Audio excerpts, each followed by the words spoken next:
तो जय हिंद दोस्तों, स्वागत है आपका मेवाड़ जी के सेंटर में। तो देखो, आज अपन पढ़ रहे हैं शिक्षण विधियों के बारे में। ठीक है, आज का जो अपना टॉपिक है वो है शिक्षण विधियाँ। क्या है? शिक्षण विधियाँ। ठीक है, शिक्षण विधियों के बारे में आज अपन अध्ययन कर रहे हैं। ठीक है, तो अब शिक्षण विधियों के अंदर क्या है कि भाई जो अपने इम्पोर्टेंट जो चीज़ है वो है, पहला तो है शिक्षण और एक अधिगम। ठीक है, दोनों में क्या अंतर है? ठीक, शिक्षण क्या होता है और ये आपका अधिगम क्या होता है। ठीक है, तो अब शिक्षण का मतलब होता है, अगर अपन इंग्लिश में देखें तो टीचिंग। ठीक, शिक्षण का मतलब क्या होता है? वो होता है टीचिंग। ठीक, अधिगम का मतलब क्या होता है? वो होता है लर्निंग। ठीक, टीचिंग का मतलब होता है पढ़ाना और ये अधिगम का मतलब होता है लर्निंग, और लर्निंग का मतलब पढ़ना। ठीक है, तो शिक्षण कौन करवाएगा? कि भाई शिक्षण वो करवाएगा जो शिक्षक होगा। ठीक है, तो शिक्षण क्या होता है कि भाई शिक्षा की वह प्रक्रिया जिसमें शिक्षा की वह प्रक्रिया जिसके अंदर जो व्यवहार किसके द्वारा किया जाएगा? तो जो व्यवहार अध्यापक के द्वारा किया जाता है, जो व्यवहार अध्यापक के द्वारा किया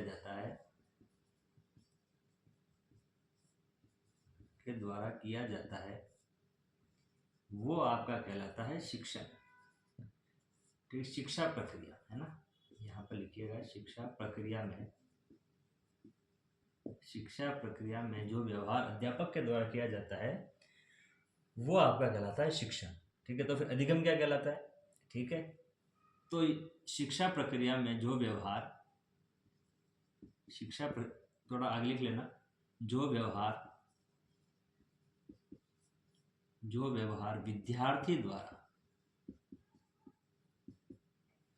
व्यवहार विद्यार्थी या शिक्षार्थी, जो भी लिखें आप, जो व्यवहार विद्यार्थी द्वारा किया जाता है, वो क्या कहलाता है आपका? तो वो आपका अधिगम कहलाता है। ठीक है, तो ये अपने जो दो चीजें तो हो गई कि शिक्षण क्या होता है और आप अधिगम क्या होता है। ठीक, तीसरा आता है विधियां। ठीक है, विधियां। ठीक, विधियां को अपन क्या कहते हैं इंग्लिश में? तो अपन कहते हैं तरीका, कभी टेक्निक्स, कभी क्या क्या तरीका है। ठीक है, तो विधियां क्या होती है? तो आपकी विधियां होती है कि भाई आप अध्यापन का जो कार्य है या आप शिक्षण का जो कार्य है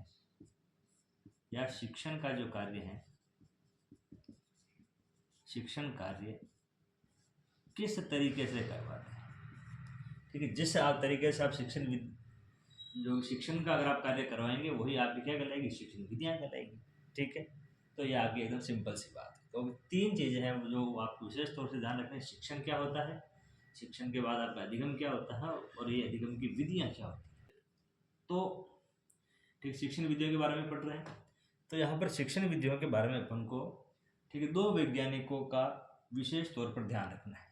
ठीक है, और वही एग्जाम में आपके आते हैं। कौन कौन से? तो पहला आता है जॉन एडम्स। ठीक है, जॉन एडम्स, और दूसरा आता है जॉन ड्यूवी।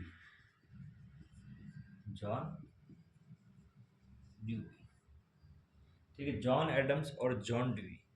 ठीक है, दो वैज्ञानिक हैं, दो आपके हैं मनोवैज्ञानिक है, जिनके बारे में आपको विशेष तौर पर ध्यान रखना है। ठीक है, क्या ध्यान रखना है अब? तो जॉन एडम्स तो थे जिन्होंने जो शिक्षण की जो प्रक्रिया है, शिक्षण प्रक्रिया को द्विमुखी बताया। ठीक है, जॉन एडम्स जो हैं, जिन्होंने शिक्षण प्रक्रिया को क्या बताया? द्विमुखी। ठीक है, क्या बताया? द्विमुखी बताया। द्विमुखी का मतलब इसके दो मुख हैं। कौन कौन से? ये पहला मुख, ये दूसरा मुख। ठीक, पहला मुख कौन है? तो पहला जो चर है या इसका जो मुख है वो शिक्षक है। ठीक, पहला मुख कौन सा है? तो वो शिक्षक है, और दूसरा जो मुख है वो शिक्षार्थी है या अपना बालक है। सिंपल सी चीज है कि जॉन एडम्स ने शिक्षण प्रक्रिया को द्विमुखी प्रक्रिया बताया। और द्विमुखी प्रक्रिया के अंदर कौन कौन है? तो पहला टीचर है और दूसरा स्टूडेंट, शिक्षक है और शिक्षार्थी है। ठीक है, फिर लेते हैं अपन जॉन ड्यूवी के लिए। ठीक है, जॉन ड्यूवी ने शिक्षण प्रक्रिया को त्रिमुखी बताया। क्या बताया? तो त्रिमुखी बताया। तो भाई अब त्रिमुखी में क्या क्या? तो ये आपका त्रिमुखी, यानी तीन इसके चर हो गए, तीन बिंदु हो गए। कौन कौन से? तो वही पहला शिक्षक है, दूसरा कौन है? विद्यार्थी, और तीसरा जो है वो है आपका पाठ्यक्रम। ठीक, पाठ्यक्रम। ठीक है, तो जॉन ड्यूवे के अनुसार जो आपकी शिक्षण प्रक्रिया है वो त्रिमुखी होती है। कौन कौन सी? तो शिक्षक, एक होता है पाठ्यक्रम और विद्यार्थी। सिंपल सा क्वेश्चन है कि भाई आपके एग्जाम में यही चीज़ें आएंगी कि जॉन ड्यूवी के अनुसार शिक्षण प्रक्रिया कितने प्रकार की होती है। तो आपके ऑप्शन में आ गया कि 1 2 3 4, तो आप क्या करेंगे? 3। क्योंकि 3 ऑप्शन के अंदर शिक्षक आ गया, पाठ्यक्रम आ गया, विद्यार्थी आ गया, चौथा ऑप्शन में आ गया आपका समाज। तो ठीक है, तो ये क्या क्वेश्चन बनेगा? क्योंकि जॉन ड्यूवी के अनुसार त्रिमुखी प्रक्रिया के अंदर सम्मिलित नहीं है कौन सा? समाज। ठीक है, वरना शिक्षक है, पाठ्यक्रम है, विद्यार्थी। समाज आ जाएगा, समाज नहीं आके पर्यावरण आ जाएगा, वातावरण आ जाएगा, और जो भी आपके जो कि बनते हैं वो सारे आ जाएंगे। ठीक है, ये तीन तो आपको ऑप्शन मिलेंगे, शिक्षक, पाठ्यक्रम और विद्यार्थी, ये आपके तीन से मिलेंगे। ठीक है, तो ये आपको दो विशेष तौर पर आपको ध्यान रखने हैं, स्टार लगा रहे हैं इनके, कि जॉन एडम्स और जॉन ड्यूवी, ये तो आपको विशेष तौर पर ध्यान रखना है। कि जॉन एडम्स ने शिक्षण की जो प्रक्रिया है जिसको द्विमुखी बताया, शिक्षक और शिक्षार्थी, और जॉन ड्यूवी के अनुसार त्रिमुखी प्रक्रिया बताया, शिक्षक, पाठ्यक्रम और विद्यार्थी। ठीक है, फिर अगर अपन देखें तो एक जो नेक्स्ट जो है,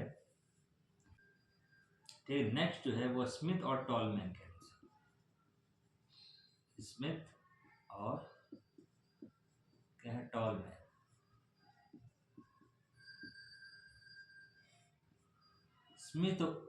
स्मिथ और टॉलमैन के अनुसार क्या? अभी शिक्षण के चर,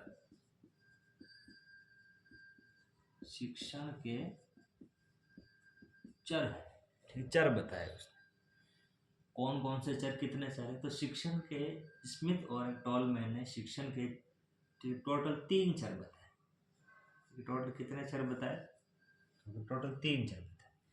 कौन कौन से चर है वो देखो। पहला जो आपका चर है वो स्वतंत्र चर, स्वतंत्र चर। ठीक, दूसरा चर है वो आपका कौन सा? तो वो आश्रित चर, आश्रित चर के। फिर इसको अपन क्या कह सकते हैं? तो इसको अपन परतंत्र, यानी दूसरों पर निर्भर। ठीक, परतंत्र चर। और तीसरा जो है वो आपका हो जाएगा मध्यस्थ चर। वो क्या हो जाएगा आपका? वो हो जाएगा आपका मध्यस्थ चर। ठीक है, फिर थोड़ा क्या कनेक्ट करो अब इनको, कैसे?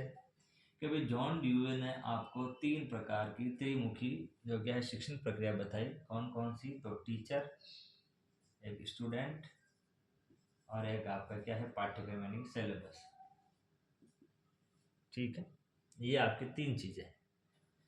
तो अब इसमें जो स्वतंत्र चर कौन सा है? ये 3 जो है जिनमें स्वतंत्र कौन है? शिक्षक। शिक्षक क्या है? शिक्षक स्वतंत्र चर है। ठीक है, तो अभी पढ़ाने का मूड हुआ तो हुआ, वरना नहीं हुआ तो आज रेस्ट। ठीक है, आश्रित चर कौन है? बालक, यानी कि विद्यार्थी। ठीक है, विद्यार्थी आपका हो गया किसके ऊपर आश्रित है? तो शिक्षक पर भी आश्रित है, और वो आपके किसके ऊपर? तो मध्यस्थ चर पर आश्रित है। ठीक, मध्यस्थ चर क्या हो गया? पाठ्यक्रम। ये आपका मध्यस्थ चर कौन हो गया? तो ये आपका पाठ्यक्रम हो गया। अब तब तक के लिए धन्यवाद, इसको आप लिख लीजिएगा। Thank you very much.